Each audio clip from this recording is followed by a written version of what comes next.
gas instead. Oh, no thanks. I got some store-bought right over here. No, man. This is grass. You mean marijuana? Yeah. Lord have mercy. Is that what that is? Let me see that. Check this out. So, what if you could get the entire catalog of a label, plus bonus items from the back catalog, supporter-only specials, and access to supporter-exclusive messages? We're talking about joining the Swamp Krewe. It's time. It's time to get in the swamp, starting at just $5 a month. You are going to get all of that. So go to theswamprecords.com/doomtomb. Now, you want to bump it up a little bit? Yeah, we got you. We got you right here. $7.99 a month. You're going to get some swag and a CD each and every month from the Swamp Records. Shipping is included. So, I mean, it's a no-brainer. Do yourself a treat. Treat yourself. Don't cheat yourself. And get in the Swamp Krewe now. This is the Doom Tomb Podcast, the podcast for all things stoner, doom, and sludge. My name is Chris. I am your host. And today we're going back to Denver, Colorado, where Denver is heavier. And we're going to talk to this band about a track that they released, plus their previous material, and what are they working on to get something new out in 2021. We're going to talk of shiny, shiny boots of leather, street light fancy, and so much more. Let's get into the interview right now. Today we're going to Denver, Colorado with some Sons of Sludge, friends of fuzz, fueled by many ales and herbs. I have one of the band members from the band Drune. His name is James. What is going on, brother? How's it going, Chris? Going well, man. Thanks, man. Look, hey, let's be honest here. We're in November, and I don't like it when anything goes under 75 degrees, so my hands are freezing. And you're in Colorado, so I don't know. What the hell, man? What do you got? What is it, like 2 degrees up there? What do you got? We're getting some sort of weird cold front just blown in like today, so it's like, I think it's down in the 30s now. Oh, God, man. It's 30s and blowing, so I was outside and I'm inside now because it's freaking cold. I don't know, man. I living in Arizona, living in Florida, I don't know what happened to my blood. It's like non-existent now. It's like fog, and I just get cold at the drop of a hat. But that's not what we're here for. We're here because, Drune has been putting out some killer material for quite a while now.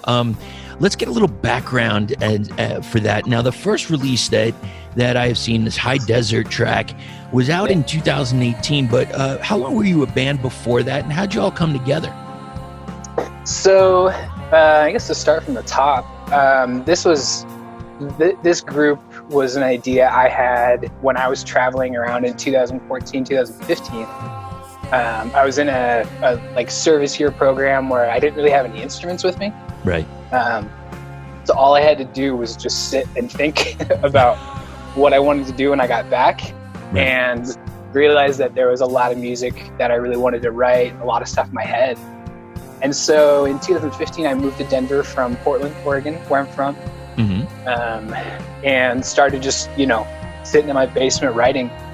Not long after that, I met Austin Packhurst, who's our bass player, right, just at a party, and, told him like, hey, I think I might want to start a stoner metal band. And he's like, cool, I'm kind of getting into stoner metal. Like we should try it out. Right. And that's how it started. So I think around 2016 is maybe when we really started practicing and trying to put some things together. Mm-hmm. And, sort of writing songs that I had kind of put together. And then, let me think, it was probably about 2018, after the release of High Desert, that we found Patrick Haga, who's our drummer. Right. Before then, we had another friend of mine who was drumming, and then, going through, I don't know, at least 10 drummers trying to figure out what was what. Yeah, man, you gotta meld, you know? Yeah, drummers are especially tough. But we met Patrick, who was from Milwaukee, Wisconsin, and kind of was in the scene with guys from bands like Northless. And he found us on Craigslist, I think, and hit us up, and we went and played with him once, and it was just a fit.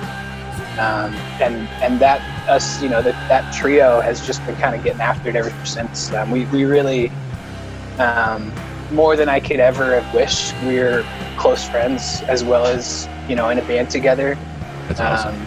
Which really has made this project really, really fulfilling and really a special thing for all of us. Now, you said that initially, when you wanted to start this band, and you got the people with you. Now, is it a collaborative effort, lyrically, musically? How does that all come together for you? Yeah, that's kind of evolved. Initially it was a lot of my stuff, and I'm still, I think, the main writer for most of the things. Definitely lyrics. Okay. As we've evolved and as we've kind of gotten past, the catalog of songs that I had written, it's gotten more and more collaborative. Sure. So now on this album that we're recording right now, everybody's influences on that, everybody's, kind of parts and little contributions. I would say I've written the bulk of the songs, the main blueprints for them. Okay. Up until March, when we were practicing and playing shows regularly, that's what we were doing. We were just in the studio playing through songs and just honing them in and perfecting them. There you go, brother. Now, I've seen the list of some places that you've played, and I don't know what has been happening, what my connection is with Denver lately, but I seem to get a lot of Denver or Colorado bands, excuse me. And, I know that one of the hot places or the great places to play is the High Dive. And if I'm not mistaken, did Three Kings go under? Three Kings did go under. It was actually purchased by a local production company, so it is now a venue again that they're committed to making work. Obviously, they're trying their hardest, but I think it's called it's called HQ Denver now. Okay. And it's owned by a production company called Anchors Away that also was doing everything for the Oriental Theater and for Streets. Which is another local punk venue in Denver that's been around for a while, and actually just lost one of its founders, Joe. So definitely a lot of thoughts going out to those guys. But so that's like a really good production company that does really good local music, not owned by AEG or anything, that reopened what Three Kings was. Right. So do you think, well, let me ask you this. It's hard to ask anybody, what do you think is going to happen? What's the future? But if let's just say tomorrow or next week or whatever, we could have some live shows, where are some great places to play in your area? Oh, man. So all those venues I named, the Oriental, Streets, formerly Streets of London, right. What is now HQ, what was Three Kings, the High Dive, let me think. There's a lot, man. There's, from the diviest places like Bar, where bands just go to get on the bill and try their hardest, to, places like High Dive, which when the band started, when I first moved to Denver, that was, I think, the first metal show I went to was at the High Dive. What'd you say? And I believe it was Donova, which was a Portland band that's not around anymore. Right. I believe Dreadnought. Okay. Yeah. Which is still around. Yeah. Them, and let me think. I want to say, maybe In the Company of Serpents, which is also a rad local band. They are incredible and incredibly underrated, and I am blanking on the name of the main guy right this second. I can't remember. And I'm lazy and looking it up here, but I probably should. But this is a weird story. So we were in a spot, and In the Company of Serpents was playing with Goya and a band based out of here called Lucifer, and In the Company of Serpents, man, just blowing me away as a two-piece. Yeah, Grant is his name. Grant.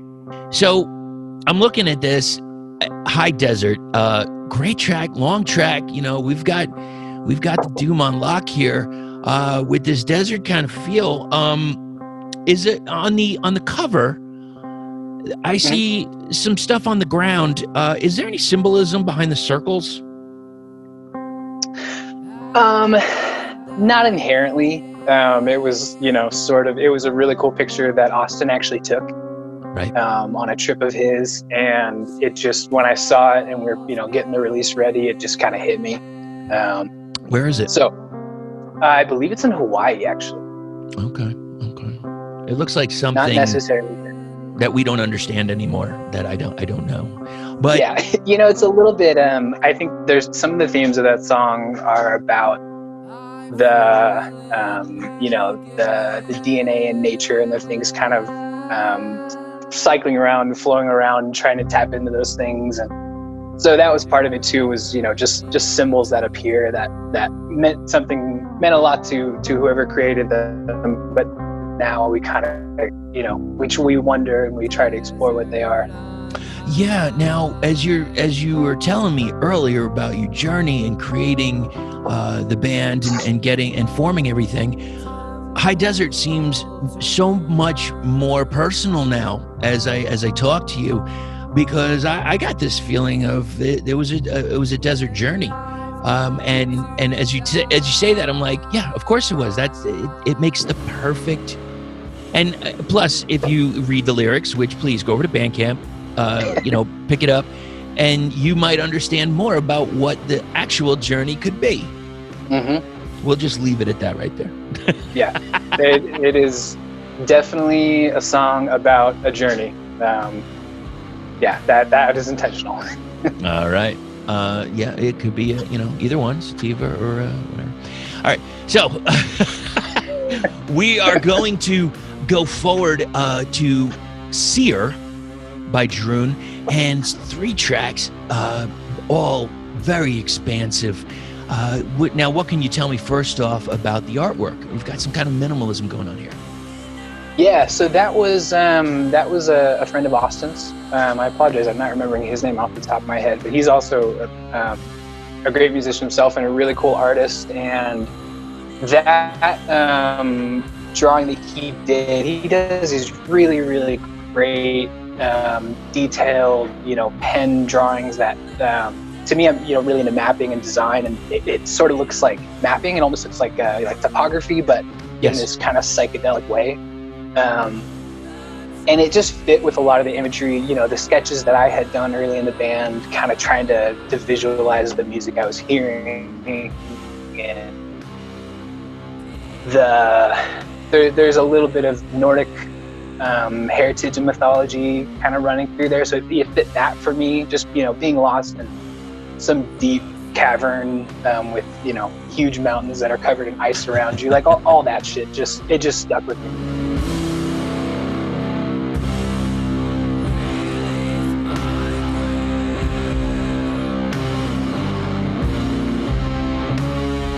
So we have just as names, it's 1, 2, and 3. So that makes it very simple.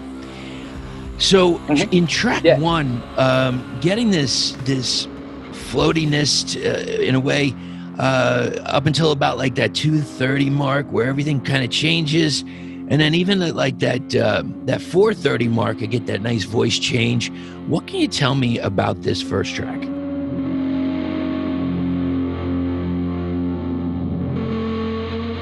Yeah, so we just all have a lot of different influences that are, anywhere from really, really extreme metal and really, really gnarly stuff to really quiet, expansive, atmospheric stuff. Right.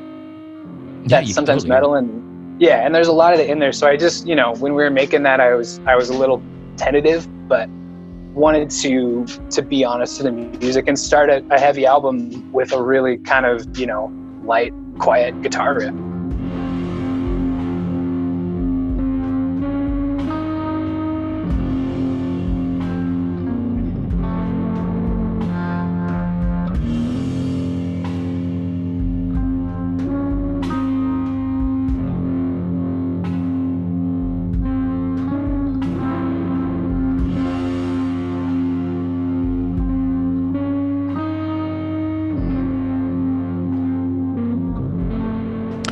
I think it's nice to hear that in a, for lack of a better term, at a doom show, stoner doom show, whatever, because it shows some range. You know, even some of the heaviest fucking bands I know, like even Fister. You know, I've seen them a couple of times, and I've heard them do some really, quiet, especially like off of Gemini, some really quiet pieces that really, when you go into it, it sounds much more sonic and much more bombastic when everything kicks into high gear.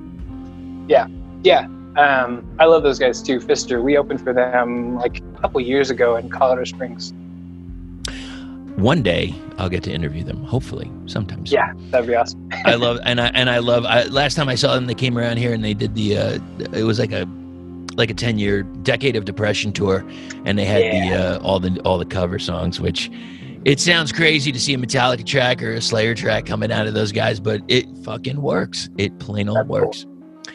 Yeah. So if we go into track 2 here, we got this change around 5:30. Like I feel like the first part of the song we have kind of almost like a desert style, and then we move on to doom. What can you tell me about track number 2?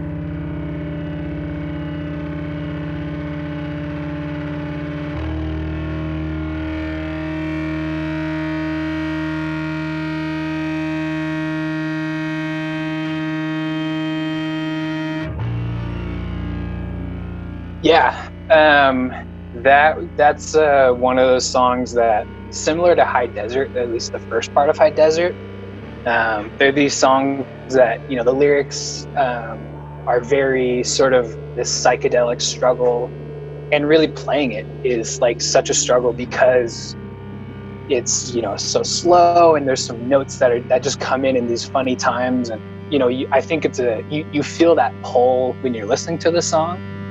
And when we're playing it, like, we're feeling that too. We're wrestling with it the whole time, which is part of the fun.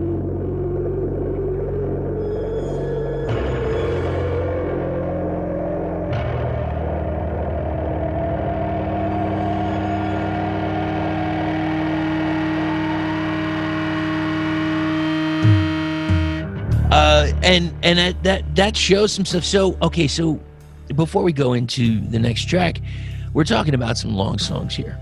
And, I could just imagine if you're, between other bands and stuff, you could literally probably play 2 songs or something, say, okay, thank you, good night. It's kind of it's kind of the thing. Now, do you, within the parameters of each song, when you guys are on stage, do you take liberty? Do you sometimes expand further, or do you keep it tight to the original? It depends on the song, but I think in general, yeah, we definitely take liberty. That was one of the designs of the band, especially with keeping it a trio, was, within all those chords, those chords that are drawing out for, maybe 3 seconds each. I got you. There's all this space, and there's all this this openness in the band to, to kind of play what you're feeling and fill that in. A lot of that comes between Austin and I, Austin the bass player and me on guitar. Really hearing the deeper melody lines that are running through it, and for Patrick, hearing the kind of subtle nuanced rhythm going through it. And so yeah, when we're playing it, it's like, the aim is really to get lost and to kind of let the whole thing become what it is.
about, man.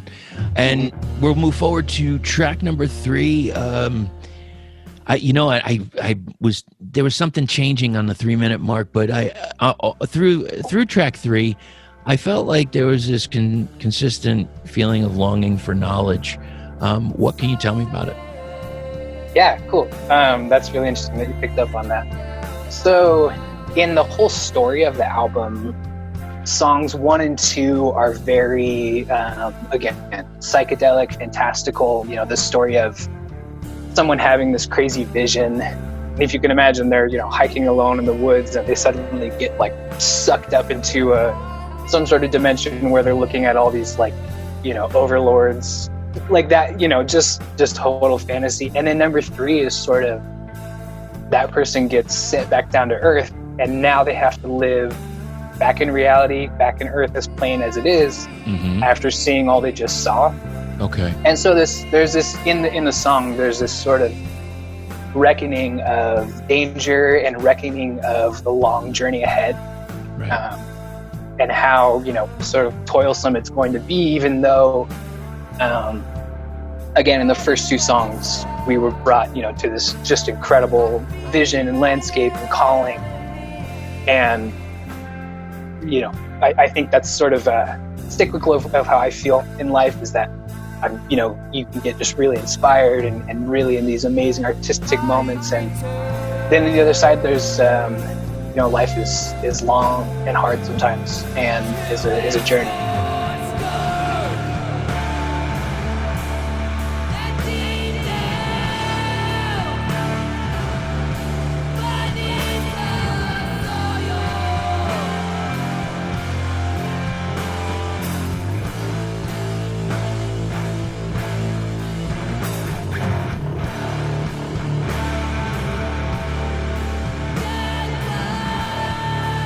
Now I'm curious, because so we go through this space here with this release with Seer, and I know we've got to talk about the new track or the cover track that you got, but that just came out. But I want to know going forward, and I will get to it, for the new material. Is the new material going to be a continuation of this? Not so much. Not at least in the lyrical themes, the story. The new stuff, I wasn't always sure when I was writing the songs, but as it's kind of come about, I really wanted the new album to be more personal, and to be more grounded. So that's, there's one song where I do sort of like a fantastical, fictional story, or I'm actually retelling a story. But otherwise, I really wanted it to be about what we were going through and what we were dealing with as people. I felt like I really enjoy writing, doomy, fantasy, fictional lyrics, but at some point I also really, really felt like I wanted to communicate more directly with people who are listening. Well, I mean, if you want to go doom, 2020 is the fucking year for it, man. Yeah, a lot of inspiration. Yeah, dude. So it's all right. I'm in Arizona. We got our own stuff here. What's going on in Colorado, and how's it affecting the band with even recording the new material? Yeah, it's tough. Fortunately, politically, our governor has made some more liberal decisions. Right. Typically following what Oregon and Washington does as states. The governors there who've also been, really forthright in a good way, I think. Right. Outside of that, so Austin, who plays bass, is a teacher, and that's been a whole fucked up mess for him to have to navigate.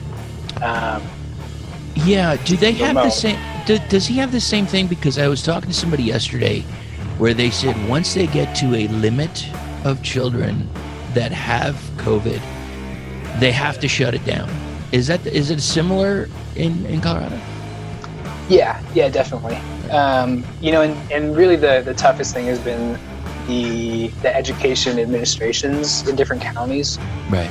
Just have been really on the fence and not able to commit to a plan. And what we're seeing now is that it's come back to bite them, because now, schools that have tried to remain in person are having to go remote again. Right. And they're not prepared because they didn't prepare, 6 months ago. Yeah. I mean, a lot of balls have been dropped, and hey, dude, I'm not in government. I like listening to music and stuff. Yeah. I don't know what the answer is. The more you start staring at it, the more complex it gets. Well, hey there, Tommy. What's with the long face? I don't know why I feel the way I do. I'm just not happy, Doc. I don't feel right. Oh, I think you have anxiety, Tommy. I know exactly what you need. I'm going to go ahead and write you a prescription for a record player and some sweet new records at Glory or Death Records. That'll get you back on your feet again, and right as rain in no time. Glory or Death has all the best bands: Moss Generator, Red Wizard, Love Gang, Red Witch Johnny. They'll get you feeling peachy keen again. They even have an insane double album tribute to Thin Lizzy featuring High on Fire, Mothership, Duel, Worshipper, and tons more. Wowee! Oh, that sure is keen. Side effects may include extreme giddiness, bloodshot eyes, random cravings, forgetfulness, bleeding of the ears, confusion, nausea, constipation, diarrhea, depression, anxiety, alcoholism, ulcers, or death. Yeah, what's up, big dogs? This is Mucho Drums here to tell you a little bit about my new company, Mucho Printing. Now, I've played in multiple bands for several years, and I know how important it is to leave your mark after any show. Even before hitting that first note, you want the crowd to know who you are and remember who's responsible for the sore necks the next morning. Presentation is an important factor in any band's mission to the top, and that's where we come in. Fully printed backdrops, removable bass drum covers, mesh cab covers, flags. These are just a few products that we can offer to you. We're based out of Los Angeles, California, and can ship anywhere in the United States. More importantly, our goal is to help promote bands off the stage as well. With every order, we'll post pictures of the prints, along with info about the band and any other advertisements you'd like us to include. Please check us out on Instagram and Facebook by searching Mucho Printing. Send us a message for any details. Hope all of you are staying safe, strong, and powerful out there. And remember, you win some, you lose some, but nothing beats getting some. Cheers, my friends. So, in regard to the upcoming release that you have, you know what? How about let's talk about that for a few minutes, and we'll go back to the cover track. So, what is going on with the new material?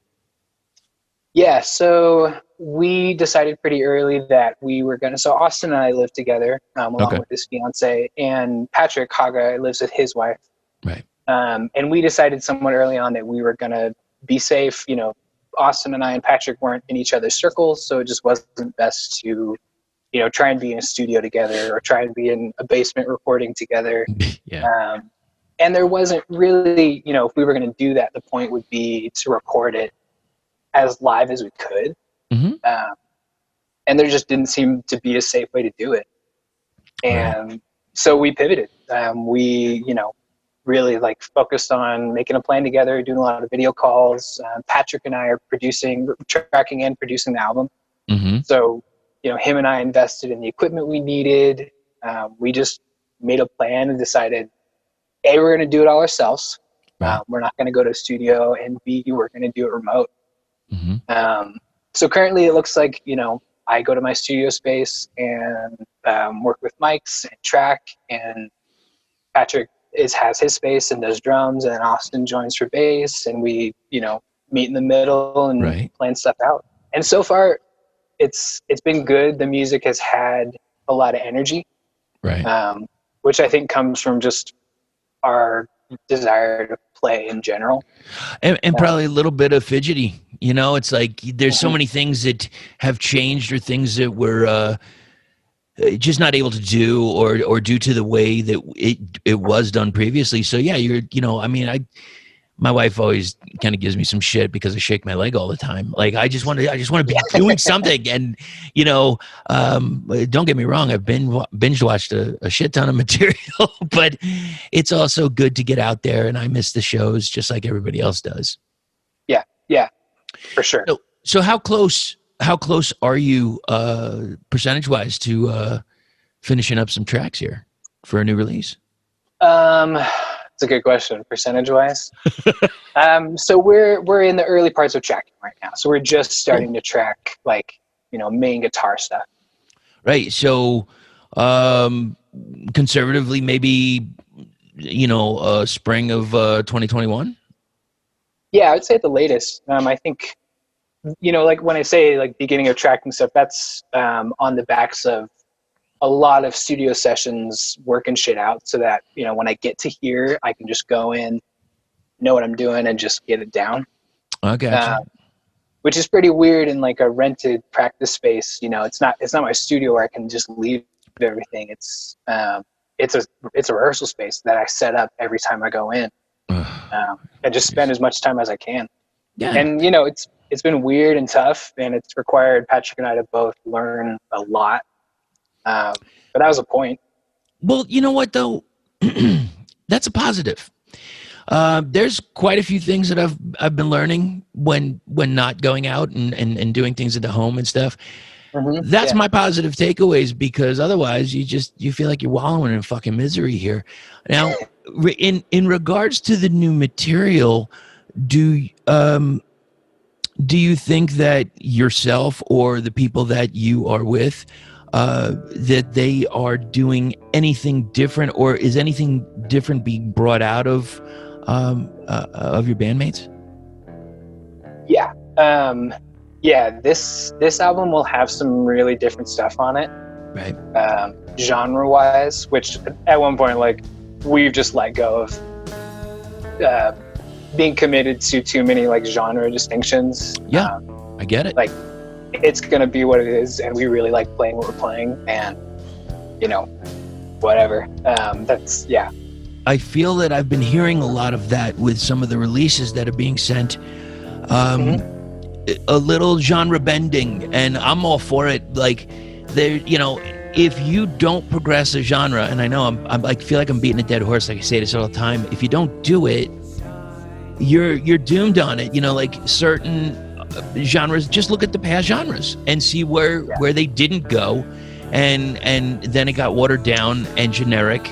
And next thing you know, I think it was Billy Corgan. He says, like, I started hating the music when I saw like crowd surfing in a kid's ad or something. It's like, it just hits you. It's like that was my shit over there, and I did that, and you got to do that at you don't get to see that, and it's just kind of just got really watered down. So okay, so you've got those tracks working, and then you come up to this this cover track, and I'm curious as to how this came about. This is Venus in Furs, a cover by the Velvet Underground. What was the process for this?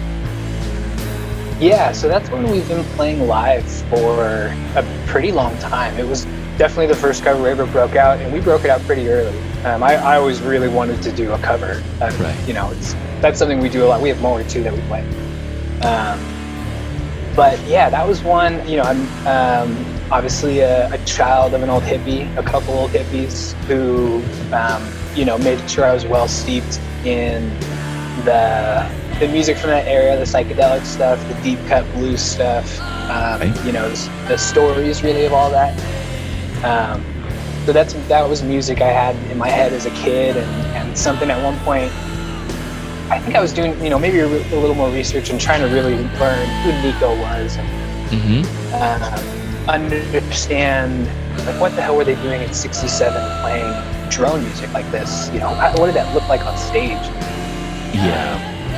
Well, it catches me, and complete honesty here, like, when I heard it as a kid, I'm like, oh, get the fuck, get out of here with this. I didn't because it wasn't, my mind wasn't ready for it. And, over the years, I mean, you just come to appreciate, like, you were doing this, like, over 50 years ago, and people are doing it now. Like, that just blows my mind that people like Reed, and the rest of Velvet Underground, just they had the wherewithal to go outside the box. I know it wasn't really commercially acclaimed too much at the time, but over time it's become a classic. Yeah, and I think I like to imagine that what it must have been like to see Velvet Underground play that stuff in '67 is probably not unlike what it's like for me to see. Are you familiar with Undergang or Undergang? I am not, but please text me the link. Yeah, Danish death metal, Right. which I got to see at the High Dive once, actually. Dude. Like one of the scariest, most frightening shows I've ever been to. All right, I got it. To the point where I was like, it was amazing. Okay, and so it's straight up black metal. Death metal. Death metal. All right. Like they call it sewer death metal, I think. I like it's it. just real. It sounds like they're underwater. It's really good. But yeah, what it was like to see like a frightening death metal band was maybe what it was like to see frightening Velvet Underground band in '67. That's kind of where I have to imagine. I love when that happens, man, especially, on the nights when you're like, all right, so, sometimes there's a band that you go to see and you kind of don't know really what it is. You just know, oh yeah, it's death metal or it's a doom band or whatever. And then they do something that's so completely outside the box, it just blows you away. There was a band I saw, or two bands that it's not quite the genre, but I like playing it and I like putting it on the radio and I find them interesting. One is the band Pound, which they've got this like D-beat thing and it's almost like Degenti kind of two-piece. And the other is Deaf Kids, who just did a recent split. And my mind was just blown away. I really it was the closest I could find where I felt like I was on drugs without being on drugs. And it just, from the sound of the, the vocals to the way they introduced things and they blended genres, which I really found interesting. Yeah, totally. Yeah, I think that's a good parameter. Does it feel like I'm on drugs? But I'm not. So, which is fine.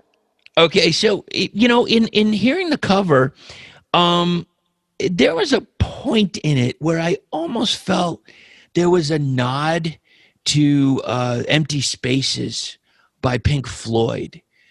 Okay, I'm curious. All right. You know what I'll do once I didn't write down the mark. I'll write down the mark and I'll text it to you because I was like, I was almost like at that moment I was like, I wonder if he's going to come in with a Roger Waters kind of vocal and just sideswipe me with it. So you guys have, so with this track, man, there's a lot of discussion about BDSM. Anybody in the band have anything to add with that? Not at its not when we started playing that song, not when we decided. Gotcha. I think that's, although that's sort of something that we've learned to understand about the song, and in doing so found out more about each other than we knew before. Gotcha. So right, it's man. like sort of like kind of just like revealed some things as it's had its life for us. That's fucking awesome, man. You're just going through it and you're figuring life. And speaking of, you've got, I like the cover or whatever you want to say, the illustration. Yeah. And the person that did this, actually there's an Arizona band, Sorrower, which they did work for, and also the Green Druid cover, Ash and Blood. Yeah. And it was quite interesting to have the idea of the banana, and it's weird because I really wish that we could have shows, especially in the holiday season, because I see what's on the cover here, and I'm thinking like this could be like a part of like a stage presence where it could be something of a Christmas Story gone bad. Yeah, I would love, we haven't typically done it, but I would love to break out some leather shit for a live show. Right. That would be awesome, especially like trying to debut this. That would be really fun. Yeah, man, there's a lot to talk about with it. There is a point of when in the cover where right around the 6-minute mark or so, it felt to me like it was like the calmest sound I've heard from your band so far. Hmm. And you've got this, this killer ending where it's like I didn't know where it was going. I didn't know what you were going to do with it. In imagining this live, I could imagine that going for quite a long time. Yeah. Some of that, the ending especially, has kind of is my attempt to touch on my interest in synths and Okay. a little bit of noise, but trying to integrate that somehow into the band. In what would hopefully be a really expressive, really minimalistic approach, not unlike being influenced by Author and Punisher, Right. where the sounds that are coming out are rich, but the methods, the concept is simple. Is punch or pull or so. That's me kind of trying to figure out how to do that. And really like, going through recording, having some fun with recording and letting us make some weird sounds, and something came out and we, found it and decided it deserved to be on there. Yeah, you just rolled with it, man. I'm really hoping anybody who's listening that some sort of like dark noise or like deep electronic group or band takes that and will use it. That would be awesome. Hell yeah, dude. Now, in regards to the album itself, Velvet Ground and Nico, you said you had some hippie parents and they they kind of turned you onto it a little bit. Did you get it right away? No. No, okay. Right. No, I think when I was younger, when maybe in high school, I did actually get Black Sabbath, which is great. I'm glad someone showed me that. No, I don't think I got the context and the stories of that music, which for me, has always kind of been hand in hand. Is and understanding the music and feeling connected to it has to do with what I know about the story of the music. And a lot of that comes to sort of my dad's own story of being a hippie kid in LA in the 60s and going through the drug scene and where that went and where the different aspects of hippie culture branched off to, whether it be the hippie Christians or the sort of heroin gutters in New York. That whole kind of like existential struggle, that's always a timeline I'm really interested in. So yeah, that goes into that too. You know what? Exactly. And I am curious because, quite honestly, I've never taken, pill culture is huge. And, fine, it's just not for me. I don't know how any of it feels. And I don't know how any music sounds when somebody would be on that. So I do wonder about that. I've heard it in even like hip hop, they talk about, syrup and stuff. And I think that it actually changed the sound for, because they have regular tracks and then chopped and screwed is slowed down because I guess your head slows down. But I don't know. Maybe going back when acid was really on the cusp, when Velvet Underground was hot. Maybe that's the new acid. I really don't know, but I'm curious to see like what it's doing to music and what's whether it's a certain BPM, a certain beat. A certain, bump of the 808. I don't know. I really don't know. Yeah. It's funny to look at I think trap is kind of a general term, but trap has created all kinds of different stuff in hip hop. Some of that, which I love and is very atmospheric and very rich in melody. It's funny to compare that to sort of the rise in doom and stoner metal. Because I think you're right. They do touch on some of the same things.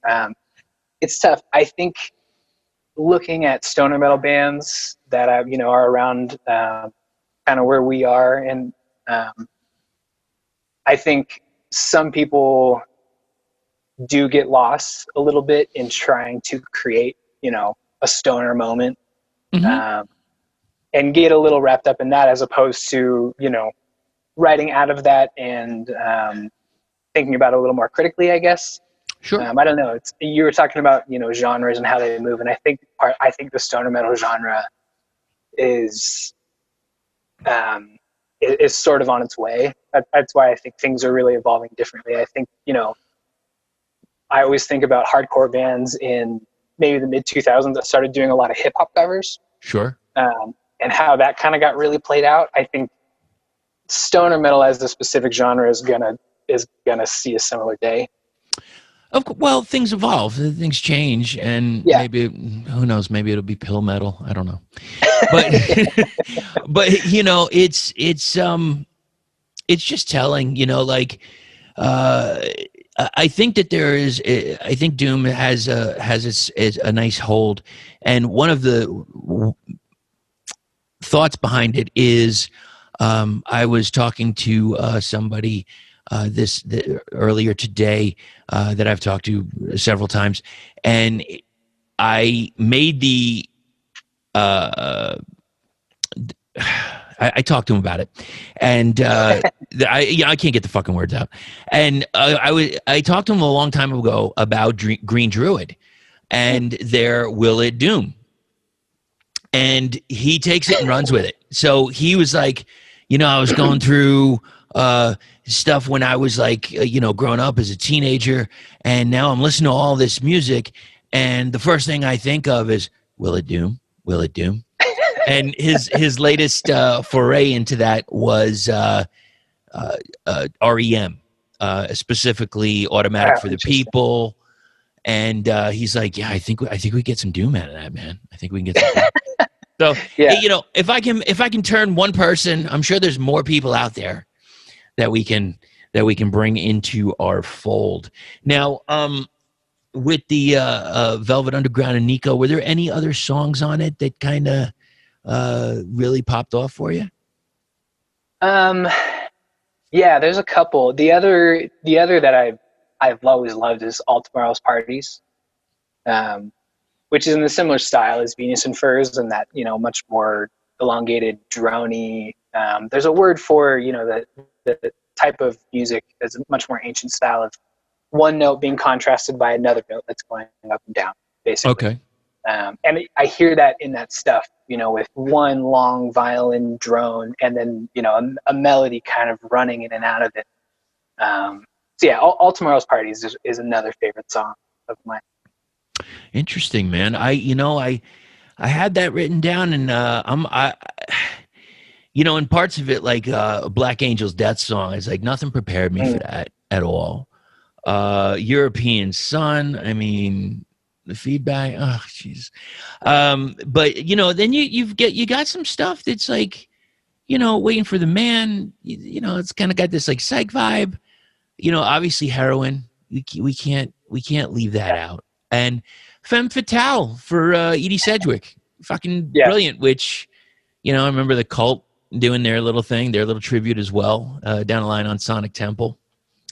So, you know, it's funny about just, if I could, about that album, the one song that I also really love but doesn't fit at all is Run Run Run. Yeah.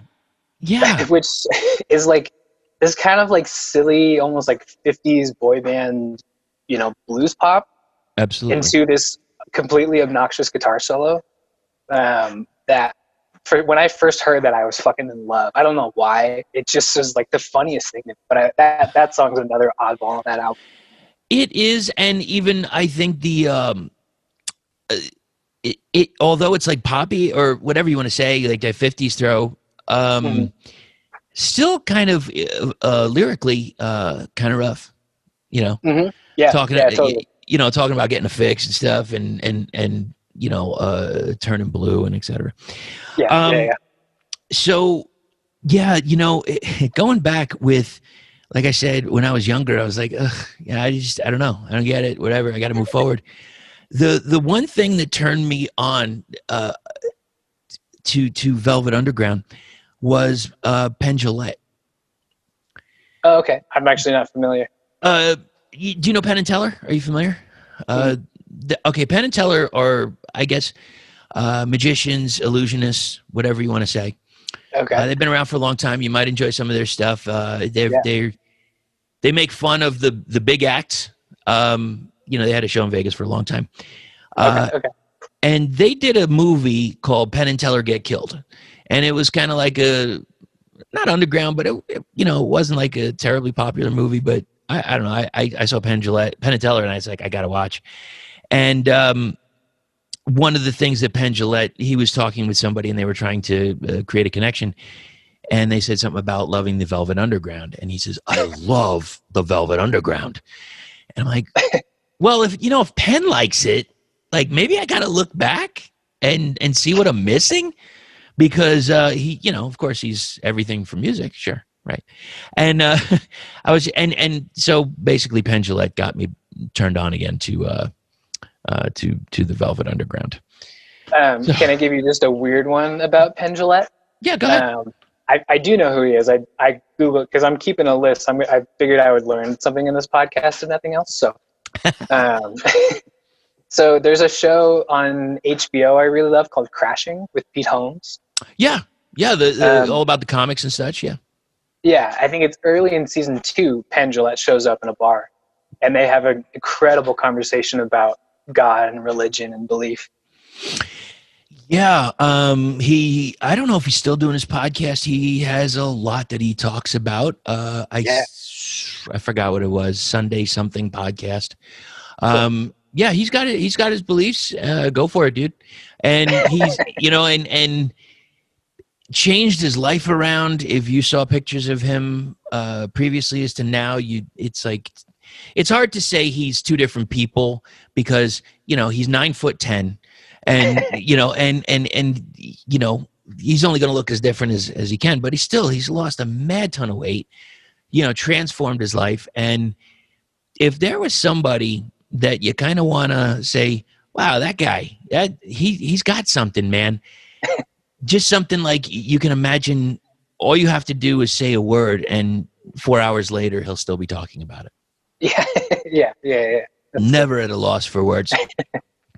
So, dude, thank you so much for hanging out, man. I really appreciate it. And so like I said, we got this track out now, and just got released. I think it was about like 2 weeks ago?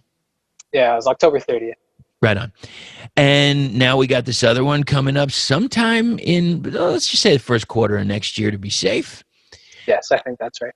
And what do you think? Do you think that, and even with the cover, do you think this is going to see some physical releases? The cover might. It depends. One thing we always really love doing is working with other bands and doing splits. So it might be in a split. That'd be cool. It might include another one of our covers, which we're always doing more of. The last one we learned was Lake of Fire, by Meat Puppets, not Nirvana. You know what? I apologize. I don't know that track. I have to listen. Okay. Yeah, take a listen. We do it. It's different than how they do it, but we make it all sludgy and whatnot. Well, shit. I mean, you did the same thing with Venus and Furs. I mean, it's like it's a different track, but you kept the elements, but you made a Drune. Yeah. Thanks. Yeah. It might look like something like that. The new album will definitely have physical copies. Obviously, maybe even vinyl one day. We'll see who wants to pay for that. Yeah. Right. But yeah, that's definitely, it's funny. It's kind of it's really weird right now. How are you going to sell physical vinyl if you're not at a show? Yeah. And the bands that I have talked to, they have been really proficient and prolific in putting out a lot of their material, and just pummeling with it, because we just got nothing else to do. And maybe there'll be some it's hard, because I know vinyl is so fucking hot right now. Mm-hmm. But it's hard. You really got to have a massive base to do a big run, and that big run would be supported with the touring, and we can't do that. I mean, I'm sure vinyl will still come out, no worries, but it's just going to be a different take. Yeah, yeah, so I think it just, we've been trying to be very methodical and plan out really well and just think of Right. our strategy as we're doing that because, obviously I want to, I want everybody to hear this and I want to get in people's hands and I want to have physical copies. That's, I think just important in general in the whole process. Yeah. The old man but, likes it. I like it. Yeah. I mean, I listen to vinyl. I love buying, local vinyl when I can. Right. Yeah, we'll figure it out as we go, kind of like we have been, and yeah. And speaking of, how can everybody go to see stuff Drune and buy your stuff? Yeah, drunedenver.bandcamp.com. All 3 albums, the 2 singles and Seer are on there, as well as some merchandise. You can buy physical merch. If you are in the Denver area, I will very safely deliver it to you or ship it to you. If you're not in the Denver area, we can also ship it to you. Maybe just send us a message. And then we're at, on Instagram at Drune Denver. We're on Spotify under Drune as well. So yeah, check all that out. Right on, dude. Now, I know we don't have the other 2 members right now in the band, so I'll just ask you this question. Okay, so there's going to be a movie. It's going to be called Drune, and and there will be actors playing you all. Oh no! Now, who do you suggest what actors are going to play your bandmates? Oh, my bandmates? Okay. Yeah. Do I have to answer for myself? I probably should. You can if you want, but really, it's you got to talk about the other guys. Yeah. Patrick could definitely be played by Jack Black. Okay. Jack Black would have to maybe lower his volume a little bit. Right. Patrick's somewhat soft spoken, but that could work. Who would play Austin? Austin, I'm gonna say, and he's gonna hate me for this, but Edward Sheeran is our closest lookalike. Edward Sheeran, glasses or no glasses? Glasses. Interesting. And Jack Black, are we talking? See, now School of Rock, he was kind of he was kind of all over the place. He's a fucking mess, but in a good way. So, are you thinking more Jack Black? I'll give 3.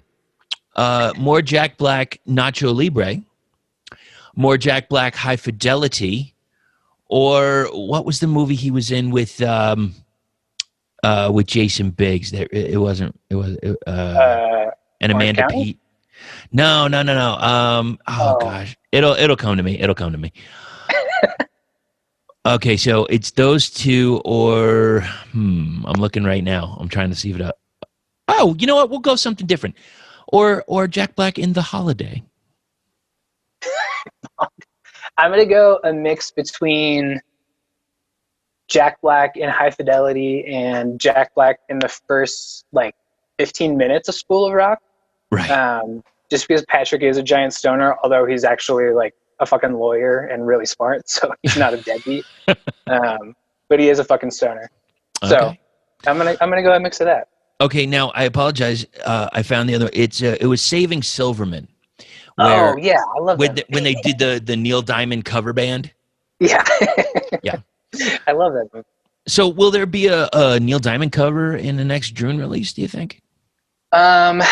It's more likely there will be a Tom Jones cover, if I'm being honest. Yeah, man. That it's not unusual. I mean, it happens. Yeah, I'm a big Tom Jones fan for some reason. Right on, brother. Well, James, thanks so much, man. I appreciate you putting out this material just a few weeks ago, and we're looking forward to the new stuff, dude. Yeah, man. Appreciate talking to you. Thanks for having me on. So we talked about the track that they covered, plus the album that it was from in its entirety. Let's hear their version of it. This is Venus in Furs.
if that is what Drune has to offer, I cannot wait to see what they have coming out in 2021. Killer cover, man. I was just so shocked to hear it, and I was honored to have them on the podcast and talk about what's coming up down the line. Ian from No Masters Audio, thank you so much for editing this. Really appreciate it. I can't do it without you, man. And yeah, you know the drill. Follow him, No Masters Audio, on Instagram, and follow all of the sponsors as well. Glory or Death Records, Killer Variants. I heard some things that they have some things going on in the background that 2021 is just gonna kick some fucking ass, no doubt. Also, the Swamp Records, can't get it through without them. Just brilliant stuff that they've been releasing, and so much other stuff. Get in the Swamp Krewe. Yeah, you heard it in the beginning. We know this already. Also, Mucho Printing for all your band branding and family stuff. Whatever you need, hit them up at Mucho Printing. Links are all in the show notes. Across social media, it's Doomtomb Podcast, doomtombpodcast.com for new and archived episodes, doomtombpodcast@gmail.com. Very important. Do you want to do an interview? Do you need a review? Do you have a submission? Hit us up. Much like this band King Bastards out of Stony Brook, New York. Give them a follow. Check them out on social media and listen to what they got on Bandcamp. They have some demos out right now, some really good stuff. They might even have something coming up in 2021, and if they do, you'll be damn sure that they'll be on the podcast to talk about it. So thank you, everyone, for joining us. CraniumRadio.com. Don't forget, Sunday evenings, 6 to 9 p.m. Eastern Standard Time. All the music that you like, a lot of the music that you hear right on the podcast. So check that out and check out the other DJs when you can. Until that next time, meantime and in between time, enjoy yourselves and, support the bands. They need this right now. And you probably got a little bit of extra scratch, maybe you got a little extra money in a card or something that you could throw their way. That would be awesome. And reach out to your friends, reach out to your family, and stay happy, stay healthy, and above all, stay heavy.